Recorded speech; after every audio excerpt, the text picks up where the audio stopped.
I was sat here a month ago thanking you on behalf of all of us here for 10,000 subscribers. And it's a month later now, and there are now nearly 50,000 of you, which is just, what the fuck? It's absolutely incredible. We're all so grateful for the support we've been getting. We are just loving what we're doing, and we're loving that people are loving it too. So it's just a bit mad. Today I wanted to get together the tripod of uMAXit football, the trifecta of dreams. Myself, Joe and James, the three main content contributors to this channel. I wanted to get us together to answer some of your questions just so you could get to know us a little bit better. I'll leave our links to our individual Twitters in the description below in case you want to get to know any of us a little bit more. I could do with some new friends, so please do go. A big shout out to the boys behind the scenes, Sam and Neil. You don't see them, but these are the guys that make everything possible on this channel. So big shout out to you, big men. Again, we're all just super thankful. There's plenty more to come. This is just the start. I don't have any champagne to pop, unfortunately. So I've got the next best thing, so we can just kickstart this 50k Q&A in style. Let's go, baby. Well, that was just pointless. This is what I look like when I'm sick. Don't judge me. First question is, who do I support? I am a Manchester United fan. I get a lot of, the usual, you're not from Manchester, you're just a Glory supporter. I just let it go through me these days. Essentially, my dad supported the team when he was growing up in the 70s, which at that point they were even in Division 2 at one point. He just supported them because he loved George Best. So naturally, when I was born, he started taking me to games, putting me in the kits and all that. So I have a personal affiliation to the club through my dad, and it's as simple as that. And I also look like David Beckham, so there's that. I mean, I've been told. I'm not blowing my own trumpet, I'm just putting it out there. I support Arsenal, sadly. Not too much I can elaborate on that, but I've been an Arsenal fan all my life. It's the team that I love, and I sincerely hope that we're able to win the Premier League this season. Well, I'm a journalist, so I don't officially know teams, but I do have a small fondness for Norwich City. When you decided to start this channel, did you think about all that you would get? Greetings from Argentina. Well, greetings back to you from England to Argentina. It's great to have fans from overseas of our content. When we decided to start this channel, I didn't think we were even considering the amount of subscribers we would get. To be close to 50,000 people now engaging in our content is so rewarding, considering the hard effort that myself, that Danny, that Joe put into this channel. It's a great initiative that we've got here, and the content is I think it's so unique to what we're doing, and it's just, moreover, we're having fun making it. I think that's the most important thing. Subscribers aside, it's all about having fun, enjoying ourselves. And that's exactly what we're doing with uMAXit Football. So we're all really grateful to be in this position that we currently find ourselves in. Hello, Argentina. Not really, no. We just thought about what would entertain us in terms of videos that we could make.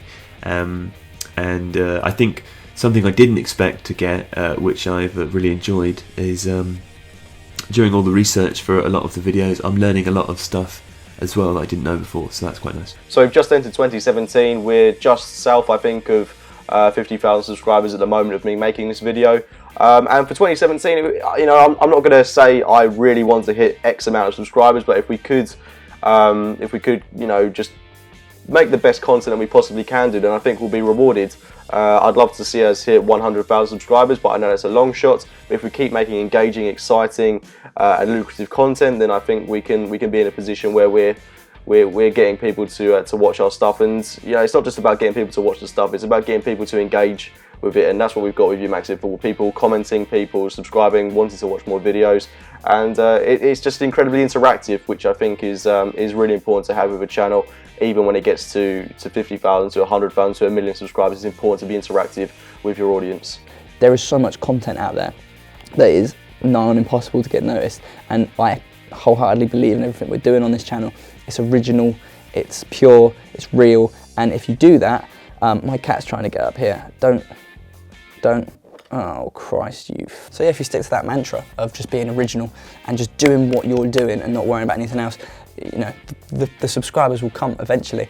But with the way YouTube works and the fact that there is just so much out there, you're gonna get waves like we've just experienced now, big waves, small waves. Some of them you're gonna surf, some you're gonna miss. And it is kind of the luck of the draw in that respect. as to whether you hit them or not. We've been lucky coming into, oh, you are kidding me. What is your game? What's your game? How old are all of y'all? How old are y'all? Also, who do you think will win the EPL and the Champions League? It's very rude to ask someone's age, so I refuse to answer that. Who do I think will win the Premier League and the Champions League? I don't know. I expect Chelsea will probably win the Premier League. Who's going to win the Champions League? Don't know.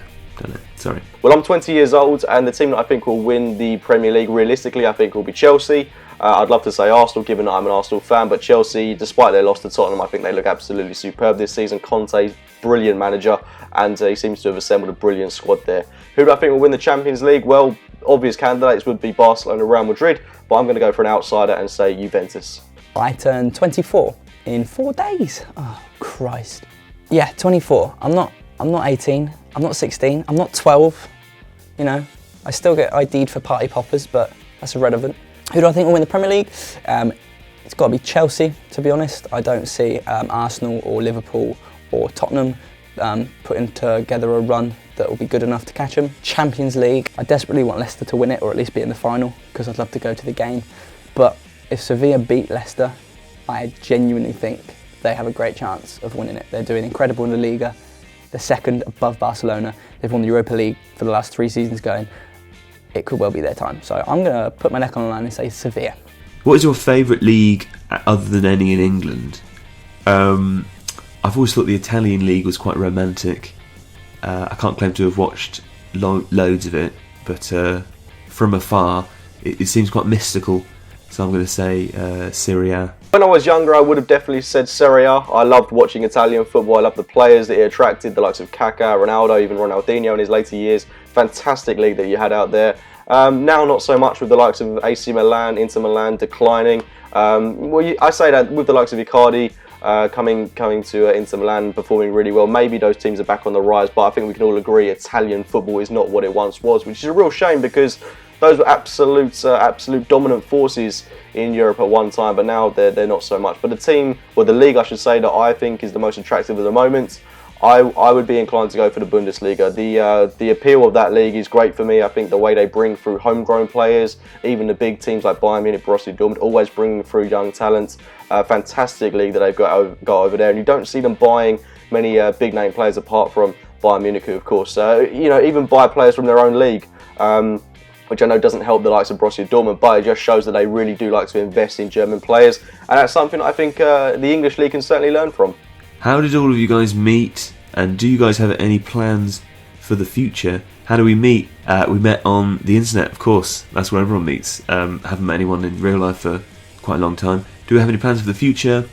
Well, just to continue making videos, I think, and entertaining ourselves, and that's it. I think I'd like to go on holiday, and I'd like to make it through the year. Really, I was actually put into contact with James through one of my best friends, Mark. You actually saw him in a Rags episode. I think he literally just was putting out a post on Facebook saying, "Does any filmmakers out there that would like to produce some football content?" I had an idea for a series in the bath, which is where I have all my ideas, and obviously it was Rags to Riches, which everybody here loved the idea for. So did an episode, did another episode, and they said, "Oh, great, can you do more?" And so I got involved more, and I met everyone properly for the first time at our Christmas meal last month, which was great. I think, it was Sambuca, so that's blurred my memory a little bit. Do you have any plans for the future? And in terms of, oh my God, what a voice break. Oh Lord, oh no. This time next year, I'd love to be sat here still doing this, so that's my future plans really. And as a channel, I think we should just strive to keep doing exactly what we've been doing, and not change a thing, because it's working and it's fun, and that's the two main important things, so. Getting emotion, man. Oh. Well, I met Joe back in 2015 after I've been working for uMAXit football for about 6-7 months. Fantastic guy. We didn't really know what content we were making at the time. If you look back at our other videos, then you'll certainly see that we didn't have much of a clue what was going on, but it was fun nonetheless. And then I met Danny, who came into the company not too long ago. Met him, at the Christmas dinner back in 2016, so not so long ago. Bloke loves the Sambuca, wonderful guy. Do we have any plans for the future? Just keep making good, engaging, exciting content. That's all we can ask for, I think. We've got some fantastic little projects coming up. I won't say too much about them, but I'm really excited about the future, and I'm sure the rest of the guys are too. What is my footballing background? I don't have much of a footballing background. I played until I was about 12, and then I stopped to pursue kickboxing because I was tiny and I needed to know how to beat up bigger people in case they picked on me. What's your footballing background? Where does the football knowledge from behind the videos come? What's my footballing? But my footballing background is I retired at the age of 12. I was a goalkeeper, mainly due to my height. I wasn't very good. But I did win a lower school cup, which I believe at least 3 teams competed in. So I retired at the peak. Where does the football knowledge come from? Quite a lot of reading. Mainly just watching football is the thing. I worked in a pub for a really long time that showed football, and I watched it a lot and talked to people about it endlessly for 5 years. So I think you pick up stuff just from paying attention, really. And also, reading about it. My footballing background, as I say, I'm pretty much a diehard Arsenal fan. I only really started to analyse football more and more as I became involved in social media that bit more when I joined Twitter. So when I left school, really at the age of 16, that's when I started to engage a bit more in analysing the game itself. But I just love football so much. I love watching football. I wish I could say that I love playing football, but analysing it, talking about it, that's something I've grown to enjoy even more now. And what I'm doing with uMAXit football is fantastic for me. And what can I say? I don't know if there's any football knowledge behind the videos. I like to think I know what I'm doing, but it's not for me to say. So I just hope you can keep appreciating the content. Can you tell us how you guys research for your videos? With great stress sometimes, depending on what the video is. I'm sure, depending on which writer you asked, the answer would be quite different. Alex Stewart, for example, who does all the tactics ones, I'm not sure what he would say. But a good example for me is the finance ones. It's quite easy actually in that regard, because all of the clubs, certainly in England, release their financial statements annually, and that you can look at them. They're on their websites. I think once you get to grips with it, it's pretty easy to see through them. And there's also some fantastic journalists out there who write about football finance. David Conn at The Guardian is one, who actually made a Leeds United video for this channel recently. And there's a brilliant blog called The Swiss Ramble as well, which is always worth a read. Really long articles, but they're super detailed, much more than we can fit into 5 minutes, so I would encourage you to go and read that guy's blog. But also we put all of the sources and stuff in the descriptions of each video, so if you're keen to find out more, there's always lots more there. What was your motivation to do this? Personally, my motivation to do this was I just love making content. I love talking about football. I love making films about football. I love making films in general. I'm a university student and I study film and TV, and it just ties in perfectly what I'm doing for uMAXit football in terms of making films, finding out stuff about football. And I think there's so many stones unturned in football that just go under the radar so often, like the piece we did in Asians in Football. No one, that's not really been explored yet in the English media, and pieces that we've got coming up as well that haven't been explored to the full extent they potentially could have been. I think that's what we're trying to do with uMAXit football, trying to make it as investigative as possible and look at things that other companies, other channels certainly aren't doing. And as I say, I think it's the desire to make unique, exciting and engaging content. But for me personally, it's the fact that I can combine a passion in film with a passion in football, and that's exactly what uMAXit has offered to me. What was your motivation to do this? Money. I studied filmmaking at university, so apparently that's what I do. I've been on YouTube since I was 13 in one form or another. The motivation just comes naturally. It's not hard at all. It's the most satisfying, rewarding job, and it's only just getting started. The more work I put in, the more work we put in, the better it's going to get. So the motivation, I'm like, oh my God, okay. Who are you? That's written in capital letters as well. Who am I? I don't know, I've been asking myself that for a long time. Haven't really come to any conclusions. Okay, well that's the battery dead.